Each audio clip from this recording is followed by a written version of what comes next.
स्वागत है आपके साथ। मैं हूं राकेश पांडे। वक्त हो गया सुपरफास्ट 100 का। अगले 22 मिनट में नजर डालेंगे 100 बड़ी खबरों पर। नमस्कार, मैं हूं आपके साथ मैत्री त्रिपाठी। पहली खबर प्रीति जिंटा की। प्रीति जिंटा आज नेस वाडिया के खिलाफ बयान दर्ज करवा सकती हैं। प्रीति का यह बयान बीसीसीआई दफ्तर में दर्ज हो सकता है। प्रीति के बयान की वीडियो रिकॉर्डिंग भी होगी। रिटर्न ये बयान दर्ज करने वाली टीम में महिला पुलिस अधिकारी भी होंगे। इससे पहले मुंबई पुलिस ने प्रीति जिंटा पर सहयोग नहीं करने का आरोप लगाया। मुंबई पुलिस ने कहा कि प्रीति उनसे सीधे नहीं मिल रही बल्कि सिर्फ वकील के जरिए ही अपनी बात पहुंचा रही हैं। मुंबई पुलिस ने बयान दर्ज करवाने का समय कंफर्म नहीं करने पर समन जारी करने की धमकी दी।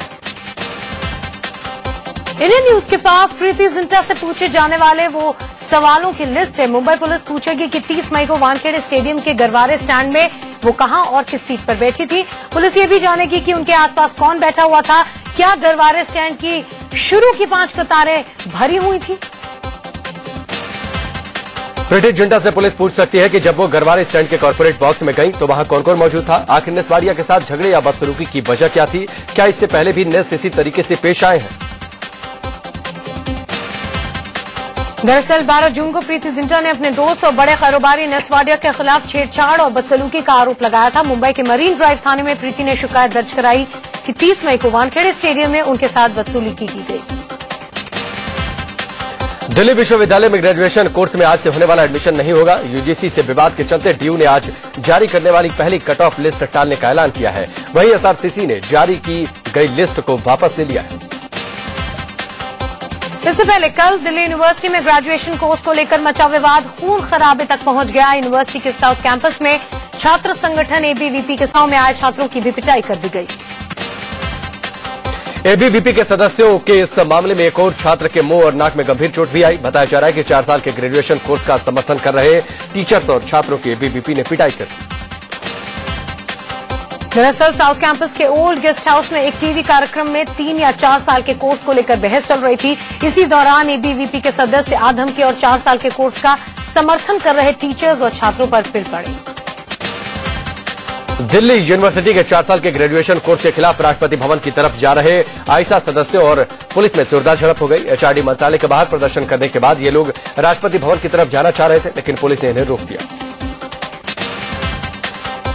दरअसल छात्र संगठन आईसा के सदस्य एचआरडी मंत्री स्मृति ईरानी से मिलकर अपनी बात कहना चाह रहे थे, लेकिन अब इनकार कर दिया गया तो ये लोग मंत्रालय के बाहर प्रदर्शन करते हुए राष्ट्रपति भवन की तरफ बढ़ने लगे। हालांकि मानव संसाधन विकास मंत्री स्मृति ईरानी ने कहा है कि दिल्ली विश्वविद्यालय में ग्रेजुएशन कोर्स 4 साल का नहीं बल्कि 3 साल का ही रहेगा। उन्होंने कहा कि यूजीसी सुप्रीम बॉडी है और इसका फैसला डीयू के सभी कॉलेजों को मानना होगा। दरअसल यूजीसी ने दिल्ली यूनिवर्सिटी के 4 साल के ग्रेजुएशन कोर्स को गलत बताते हुए 3 साल का ही कोर्स रखने को कहा था, लेकिन डीयू प्रशासन ने यूजीसी के इस आदेश को मानने से ही इंकार कर दिया। यूजीसी ने शनिवार को ही डीयू के सभी 64 कॉलेजों से कहा था कि वो 3 साल के ग्रेजुएशन कोर्स में ही छात्र छात्राओं का दाखिला दें। ऐसा नहीं होने पर यूजीसी ने सभी कॉलेजों को मिलने वाली सहायता राशि रोकने की चेतावनी भी दे रखी है। उधर डीयू विवाद पर कांग्रेस प्रवक्ता मनीष तिवारी ने सीधे यूजीसी पर निशाना साधा। उन्होंने कहा कि जब पिछले वर्ष 4 साल वाला कोर्स लागू किया गया था तब यूजीसी कहां सोई हुई थी। अब यूजीसी ये कह रही है कि इसको फिर घटाकर 3 वर्ष कर दिया जाए, तो उस समय यूजीसी कहां थी जब ये फैसला लिया गया था। यूजीसी के चेयरमैन तब भी वही थे और आज भी वही हैं। दिल्ली में देर रात सफदरजंग इलाके में एक ट्रक बीच रोड पर धुधु कर जलने लगा। टायर फटने के बाद ट्रक में आग लग गई। देखते ही देखते आग ने ट्रक को पूरी तरह से अपनी चपेट में ले लिया। ये ट्रक मध्य प्रदेश के रीवा से हरियाणा जा रहा था। ट्रक में रबर का सामान लदा हुआ था, लिहाजा आग तेजी से फैल गई। आग की खबर पाकर मौके पर दमकल की गाड़ियां पहुंची और आग पर किसी तरह काबू पाया। दिल्ली के तिलक विहार इलाके में लोगों ने एक शख्स और उसकी प्रेमिका की जमकर पिटाई कर दी। उस शख्स ने तो खुद को बचा लिया, लेकिन उसकी प्रेमिका भीड़ के बीच फंस गई। इसके बाद वहां मौजूद लोगों ने उस पर थप्पड़ और घूंसे बरसाए। दरअसल जिस शख्स के साथ ये लड़की पकड़ी गई वो पहले से शादीशुदा है, 2 बच्चों का पिता। रोहतास दिल्ली के तिलक नगर थाने में सिपाही है। कुछ दिनों से उसने तिलक विहार में किराए का कमरा लिया था। यहीं पर ये अपनी प्रेमिका के साथ मिलता था। रोहतास की बीबी को जैसे इस बात की भनक लगी वो अब वहां पर पहुंच गई। साथ में रिश्तेदार और आसपास के लोग भी मौजूद थे। मौके पर पुलिस भी पहुंची थी। रंगे हाथ पकड़े जाने के बाद रोहतास को पुलिस ने बचाने की कोशिश की। वो तो छिप गया, लेकिन प्रेमिका भीड़ के हाथों में पड़ गई। कुछ लोग बीच बचाव करने की कोशिश में लगे रहे। पुलिस भी रोहतास और उसकी प्रेमिका को पीटने से बचाने में लगी थी, लेकिन लोगों का गुस्सा शांत नहीं हो रहा था। लोगों ने दिल्ली पुलिस के खिलाफ नारे भी लगाए। रोहतास की बीवी सविता ने अपनी सारी भड़ास पति की प्रेमिका पर निकाल दी। काफी देर तक हंगामा पसरा रहा। फिर पुलिस रोहतास और उसकी प्रेमिका को लेकर थाने गई।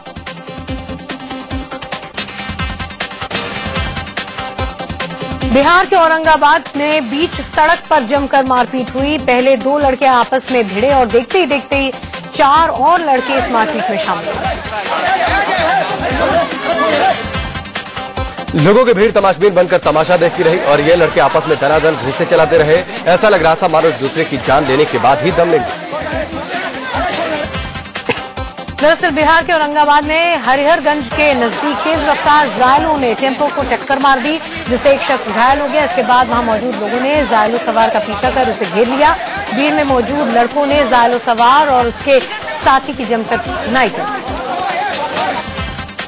दी। यह हंगामा काफी देर तक चलता रहा। मारपीट की खबर पाकर पुलिस मौके पर भी पहुंची। उसने बीच बचाव किया। घायल का बयान लेकर पुलिस जायलो सवार दोनों शख्स को थाने ले गई।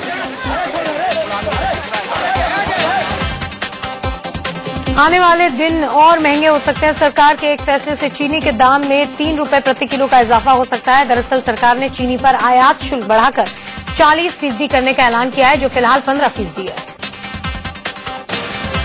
माना जा रहा है कि सरकार के इस फैसले से घरेलू बाजार में मौजूद चीनी के स्टॉक की कीमतों में तेजी आएगी और चीनी के दाम बढ़ जाएंगे। बाजार के जानकारों के मुताबिक चीनी पर आयात शुल्क बढ़ने के बाद देश के बाजार में चीनी की कीमतों में 200 रुपए प्रति क्विंटल की तेजी संभव है। इंपोर्ट महंगा होने के बाद देश में बाहर से चीनी नहीं आ पाएगी, जिससे घरेलू स्तर पर चीनी उत्पादकों और कारोबारियों को फायदा मिलेगा। सरकार ने नकदी संकट से जूझ रहे चीनी मिल उद्योग को 4400 करोड़ का ब्याज मुक्त कर्ज देने का ऐलान किया है, ताकि मिले गन्ना किसानों के बकाये का भुगतान कर सकें। रामविलास पासवान ने कहा है कि मिल मालिकों को किसानों का 11,000 करोड़ रुपए बकाया अदा करना होगा। इराक में आतंकियों के तांडव की एक और तस्वीर जारी की गई है। इस वीडियो के जरिए दावा किया गया है कि आईएसआईएस के आतंकियों ने इराकी सेना के जवानों समेत करीब 4300 लोगों को बंधक बना रखा है। यह तस्वीर इराक के तिक्रित शहर की है। कतार में खड़े लोगों को कहीं ले जाया जा रहा है। ये वीडियो कितना सच है इसका दावा हम नहीं कर सकते, लेकिन आईएसआईएस की तरफ से जो दावा किया गया है वो ये है कि इसमें सैनिक समेत 4500 लोग बंधक बनाए गए हैं। इराक में फंसे सैकड़ों भारतीयों में से 10 युवक आज मुंबई लौट सकते हैं। सभी गोपालगंज के रहने वाले हैं। वो काम के सिलसिले में इराक गए थे। भारतीय दूतावास इराक की विभिन्न कंपनियों में फंसे 191 युवकों के भी लगातार संपर्क में है। भारत के विदेश मंत्रालय के प्रवक्ता सैयद अकबरुद्दीन ने कहा है कि इराक में फंसी सभी भारतीय नर्सें सुरक्षित हैं और मंत्रालय लगातार उनके संपर्क में है। उन्होंने कहा कि मंत्रालय लगातार स्थिति की समीक्षा कर रहा है। विदेश मंत्रालय के प्रवक्ता ने कहा कि मंत्रालय सुनिश्चित करने की कोशिश कर रहा है कि संघर्ष वाले इलाकों में फंसे भारतीय बाहर निकल सके। मंत्रालय के अनुसार इराक में तकरीबन 10,000 से ज्यादा भारतीय मौजूद हैं और इन्हें तत्काल कोई खतरा नहीं है। इराक पहुंचे अमेरिकी विदेश मंत्री जॉन कैरी ने कहा कि इराक को हर तरह से मदद की जाएगी। आईएसआईएस इराक के अस्तित्व के लिए खतरा है। कैरी ने कहा कि इराकी नेताओं को इस संकट का सामना करना पड़ेगा। इराक का भविष्य अगले कुछ दिनों में लिए जाने वाले फैसलों पर निर्भर करेगा। अमेरिकी राष्ट्रपति बराक ओबामा ने कहा है कि अलकायदा से अलग हुए आईएसआईएस से ज्यादा समय तक खतरा है, लेकिन आईएसआईएस को जनता खारिज कर देगी। ओबामा ने कहा है कि अरब देश इराक के नेताओं पर दबाव बनाए ताकि वे सरकार गठन की प्रक्रिया चालू हो सके। उधर इराक के पूर्व तानाशाह सद्दाम हुसैन को मौत की सजा सुनाने वाले जज रऊफ अब्दुल रहमान की आईएसआईएस के आतंकियों ने हत्या कर दी है। जज रऊफ ने सद्दाम को 148 शियाओं की हत्या के मामले में मौत की सजा सुनाई थी। सद्दाम को 2006 में फांसी दी गई थी। व्यापम घोटाले पर सीएम शिवराज सिंह चौहान ने सफाई दी। उन्होंने लिखा है कि मेरी पत्नी के किसी भी रिश्तेदार की भर्ती व्यापम के जरिए नहीं हुई है। शिवराज सिंह चौहान ने कांग्रेस के नेताओं पर मानहानि का केस करने की बात कही है। कांग्रेस के आरोपों पर शिवराज सिंह ने मानहानि का केस करने की बात कही। इस पर पलटवार करते हुए कांग्रेस प्रवक्ता के मिश्रा ने कहा कि मैं अपने लगाए गए आरोपों पर कायम हूं। वो जितना चाहे मानहानि के केस कराए और मैं खुलासे करूंगा। 19 नाम मुख्यमंत्री जी की पत्नी ने कौन से दिए थे, और नहीं तो मैं साबित करूंगा ना। मुख्यमंत्री जी मुझमें मानहानि लगा ही रहे हैं, तो ये लड़ाई तो लंबी है। तो कितनी लगाएंगे? 2 दिन बाद मैं मुख्यमंत्री जी का नया मुद्दा फिर दे रहा हूं आप लोगों को। कितनी मानहानि लगाएंगे? साथ ही साथ के मिश्रा ने पूर्व मंत्री लक्ष्मीकांत शर्मा का नार्को टेस्ट कराने की मांग की है। उन्होंने कहा कि इस टेस्ट से सीएम की पत्नी पर लगे आरोपों की सच्चाई सामने आ जाएगी। एसटीएफ के समक्ष गिरफ्तार हैं लक्ष्मीकांत जी शर्मा का नार्को टेस्ट करा दिया जाए तो मालूम पड़ जाएगा कि आरटीओ में 19 भर्ती के लिए आदरणीय मुख्यमंत्री जी की पत्नी ने लक्ष्मीकांत जी को कौन से नाम दिए थे। व्यापम घोटाले में हमलावर तेवर अपनाने की वजह से कांग्रेस नेता के मिश्रा की सुरक्षा हटा ली गई है। सिमी आतंकियों से जुड़ा उन्होंने एक खुलासा किया था जिसके बाद उन्हें सुरक्षा दी गई थी। वहीं सरकार के कदम को मिश्रा नाजायज बता रहे हैं। वहीं व्यापम घोटाले को लेकर एक बार फिर दिग्विजय सिंह ने सीएम शिवराज सिंह चौहान पर निशाना साधा है। दिग्विजय सिंह ने कहा है कि शिवराज खुद को बचाने के लिए उमा भारती को आगे कर रहे हैं। शिवराज सिंह चौहान उमा भारती जी को आगे करके अपने आप को बचाने का प्रयास कर रहे हैं। स्वयं उमा भारती जी ने सीबीआई की इंक्वायरी की मांग की थी, क्यों इन्होंने उसकी स्वीकृति नहीं दी। साईं बाबा पर विवादित बयान देने के बाद शंकराचार्य स्वरूपानंद के खिलाफ गुस्सा बढ़ गया है। शिरडी में साईं भक्तों ने स्वरूपानंद का पुतला फूंका। गुस्साए लोगों ने स्वरूपानंद के ज्ञान को भी अधूरा बता दिया। उधर शिरडी साईं ट्रस्ट के पूर्व ट्रस्टी अशोक खाम्बेकर ने कहा है कि स्वरूपानंद ने पब्लिसिटी के लिए ऐसा बयान दिया है, उन्हें अपने बयान के लिए माफी मांगनी चाहिए। संस्थान ट्रस्ट को जो चंदा आता है वो चंदा के तरफ से जो सोशल वर्क यहाँ पे चला जाता है वो पैसे का भी हिसाब किताब यहाँ रखा जाता है, लेकिन उसके बारे में भी स्वामी स्वरूपानंद जी ने जो कहा है वो भी गलत है। उन्होंने शिरडी आके साईं भक्तों की तथा साईं बाबा संस्थान ट्रस्ट की माफी मांगना चाहिए। साईं पर दिए गए विवादित बयान पर शंकराचार्य स्वरूपानंद सरस्वती का संत समाज में ही विरोध शुरू हो चुका है। संतों की संस्था अखाड़ा परिषद के प्रवक्ता बाबा हठ योगी ने कहा कि स्वरूपानंद ने पहले ये मुद्दा क्यों नहीं उठाया। दरअसल हिंदुओं के धर्मगुरु शंकराचार्य स्वामी स्वरूपानंद सरस्वती ने शिरडी के साईं बाबा को लेकर विवादित बयान दिया था। उन्होंने कहा था कि साईं को मुस्लिम नहीं मानते तो हम क्यों माने। स्वरूपानंद ने यहां तक कह दिया था कि साईं कोई भगवान नहीं है। बीजेपी नेता अमित शाह पार्टी के नए राष्ट्रीय अध्यक्ष बन सकते हैं। सूत्रों के मुताबिक जेपी नड्डा की जगह अमित शाह को अध्यक्ष पद का प्रबल दावेदार माना जा रहा है। राजनाथ सिंह के केंद्रीय मंत्री बनने के बाद से पार्टी में अध्यक्ष पद को लेकर मंथन चल रहा है। काला धन वापस लाने के लिए केंद्र की मोदी सरकार ने कोशिशें तेज कर दी हैं। वित्त मंत्री अरुण जेटली ने कहा है कि भारत सरकार की ओर से स्विट्जरलैंड को इस बारे में चिट्ठी लिखकर जानकारी मांगी गई है। जेटली ने कहा कि ऐसी खबरें हैं कि स्विस अथॉरिटी उन भारतीयों का ब्यौरा देने को तैयार है जिनके स्विस बैंकिंग सिस्टम में अकाउंट है, लेकिन वित्त मंत्रालय को इस बारे में कोई औपचारिक सूचना नहीं मिली। संसद के बजट सत्र की तारीखें तय हो गई हैं। रेल मंत्री सदानंद गौड़ा 8 जुलाई को रेल बजट पेश करेंगे, 9 जुलाई को आर्थिक सर्वेक्षण पेश होगा और 10 जुलाई को वित्त मंत्री अरुण जेटली आम बजट पेश करेंगे। संसद का बजट सत्र 7 जुलाई से शुरू होगा और यह सत्र 1 महीने से ज्यादा चलेगा। करीब 5 हफ्ते तक बजट सत्र चलेगा और इसका समापन 14 अगस्त को होगा। बीजेपी हरियाणा जनहित कांग्रेस का गठबंधन टूट की कगार पर है। हरियाणा जनहित कांग्रेस के अध्यक्ष कुलदीप बिश्नोई ने विधानसभा चुनाव के लिए बीजेपी से तालमेल किए बगैर कई सीटों पर उम्मीदवार का ऐलान कर दिया, जिससे बीजेपी नाराज है। हरियाणा में बीजेपी और हरियाणा जनहित कांग्रेस ने मिलकर लोकसभा चुनाव लड़ा था, लेकिन विधानसभा चुनाव के लिए कुलदीप बिश्नोई ने बीजेपी से बात किए बिना कई प्रत्याशी घोषित कर दिए। नाराज बीजेपी अब बिश्नोई से गठबंधन तोड़ने का ऐलान कर सकते हैं। मोदी सरकार ने विदेश नीति में एक बड़ा फैसला लेते हुए बांग्लादेश के नागरिकों को वीजा ऑन अराइवल की सुविधा देने से इनकार कर दिया है। बांग्लादेशियों को वीजा ऑन अराइवल देने का प्रस्ताव विदेश मंत्रालय ने गृह मंत्रालय को भेजा था, जिसे खारिज कर दिया गया है।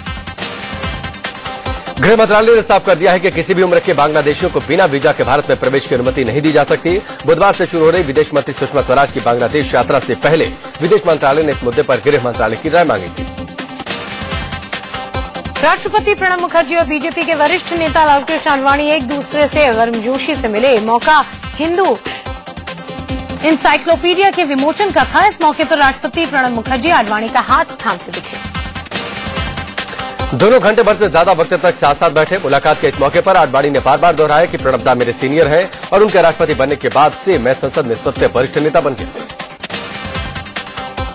बॉलीवुड अभिनेता आमिर खान ने सोमवार को प्रधानमंत्री नरेंद्र मोदी से मुलाकात की। पीएमओ की ओर से जारी बयान में कहा गया कि यह एक शिष्टाचार भेंट थी। मोदी से पीएम ऑफिस में बात करते हुए आमिर खान के सामने टेबल पर उनके टीवी शो सत्यमेव जयते की डीवीडी भी नजर आई। दिल्ली में आम आदमी पार्टी के नेता अरविंद केजरीवाल के नए घर को लेकर विवाद खड़ा हो चुका है। दरअसल सिविल लाइन्स इलाके के इस घर के मालिकाना हक को लेकर विवाद है। मामला कोर्ट में लंबित है। इस घर के मालिकाना हक पर दावा कर रहे लोगों में शामिल वीरेंद्र जैन का कहना है कि मकान विवादित है और इस पर कोर्ट का स्टे है। ऐसे में इस किराए पर नहीं दिया जा सकता। वीरेंद्र उस नरेंद्र जैन के भाई हैं जिन्होंने केजरीवाल को घर किराए पर देने का फैसला किया है। मुंबई के कैंपा कोला सोसाइटी का अवैध फ्लैटों के खिलाफ बीएमसी आज भी कार्रवाई करेगी। पानी के साथ साथ कैंपा कोला कंपाउंड का बिजली कनेक्शन भी काट दिया गया है। बीएमसी के कर्मचारी तय वक्त के मुताबिक सोसाइटी में पहुंचे। मुंबई के कैंपा कोला सोसाइटी में भारत रत्न गायिका लता मंगेशकर के भी दोनों फ्लैट्स का बिजली का कनेक्शन काट दिया गया। हिट एंड रन केस में आज दूसरे दिन भी सुनवाई जारी रहेगी। कल हुई सुनवाई के दौरान एक और गवाह ने कोर्ट में सलमान खान की पहचान कर ली। फिल्म जॉली एलएलबी के डायरेक्टर और national award winner Subhash Kapoor को जमानत मिल गई है। सोमवार को मुंबई में वर्सोवा पुलिस ने उन्हें गिरफ्तार किया था। ब्रेक के बाद खबर दिल्ली की। दिल्ली के जौहरीपुर में गत्ता फैक्ट्री अचानक आग की लपटों से घिर गई। अचानक लगी आग से फैक्ट्री में अफरा तफरी मच गई। इलाहाबाद में इंदिरा भवन की दूसरी मंजिल पर आग लग गई। आग सेल्स टैक्स के ऑफिस में लगी थी। काफी मशक्कत के बाद आग पर काबू पा लिया गया। पंजाब के बरनाला में सवारियों से भरी बस एक ट्रक से जा टकराए। हादसे में 30 लोग घायल हो गए। सवारियों को लेकर यह बस लुधियाना से जयपुर जा रही थी। बरनाला के महाकला के पास बस बेकाबू होकर ट्रक से जा टकराई। यूपी के गोंडा में उस समय हड़कंप मच गया जब सवारियों से भरी एक बस लकड़ी के एक पुल पर हवा में लटक गई। गोंडा के नवाबगंज इलाके में टेढ़ी नदी पर बना यह पुल बहुत पुराना था और जर्जर स्थिति में था। बस जैसे ही पुल से गुजरी तेज आवाज के साथ पुल टूट गया। दिल्ली के संगम विहार इलाके में 15 साल की लड़की से गैंगरेप का मामला सामने आया है। दिल्ली के उस्मानपुर इलाके में किराए पर रहने वाले लड़के ने उसी बिल्डिंग में रहने वाली एक नाबालिग लड़की से रेप किया। दिल्ली के मंडावली में एक महिला से छेड़खानी के विरोध में इलाके के लोगों ने डीसीपी ऑफिस के बाहर हनुमान चालीसा गाकर अनोखा विरोध किया। बदायूं गैंगरेप मामले में आज आरोपियों का नार्को टेस्ट किया जाएगा। कानपुर में एक लड़की ने अपनी प्रेमी पर शादी का झांसा देकर रेप करने का आरोप लगाया है। ठाणे के कपूर बावड़ी में पुलिस ने बार पर छापा मारा। अंतरा बार पर छापेमारी के दौरान 15 लड़कियों और 28 लोगों को पुलिस ने पकड़ा। दिल्ली के जाफराबाद इलाके में चोरों ने एक घर को निशाना बनाकर लाखों का सामान लूट लिया। यूपी पुलिस का नया कारनामा सामने आया है। झांसी के बरुआ सागर थाना की पुलिस ने 3 साल की मासूम पर डकैती का केस दर्ज किया। दरअसल मिलान मोहल्ले में रहने वाले शबनम के परिवार का अपने पड़ोसियों से झगड़ा हुआ। मामले ने तूल पकड़ा और पड़ोसियों ने शबनम के परिवार पर डकैती का केस कर दिया। राजस्थान के जोधपुर में इंसानों को जानवरों का इंजेक्शन लगाने का मामला सामने आया है। ये इंजेक्शन मुख्यमंत्री निःशुल्क दवा योजना के तहत दिए जा रहे थे। इंजेक्शन की शीशी पर साफ साफ लिखा है कि ये दवाई सिर्फ जानवरों के लिए है और इंसानों पर इसके इस्तेमाल पर सख्त मनाही है। गुजरात के भरूच जिले में 100 से ज्यादा लोग फूड पॉइजनिंग के शिकार हो गए। इन लोगों ने अपने ऑफिस के कैंटीन में बना समोसा खाया। झारखंड के कोडरमा में नक्सलियों के नाम से धमकी भरे पोस्टर चिपकाए गए हैं। कानपुर में स्टॉक एक्सचेंज में काम करने वाले लोगों ने प्रदर्शन किया। ये लोग सेबी और केंद्र सरकार के रीजनल स्टॉक एक्सचेंज बंद करने के फैसले का विरोध कर रहे हैं। जम्मू कश्मीर के पुंछ जिले में उर्स उत्सव का आयोजन किया गया।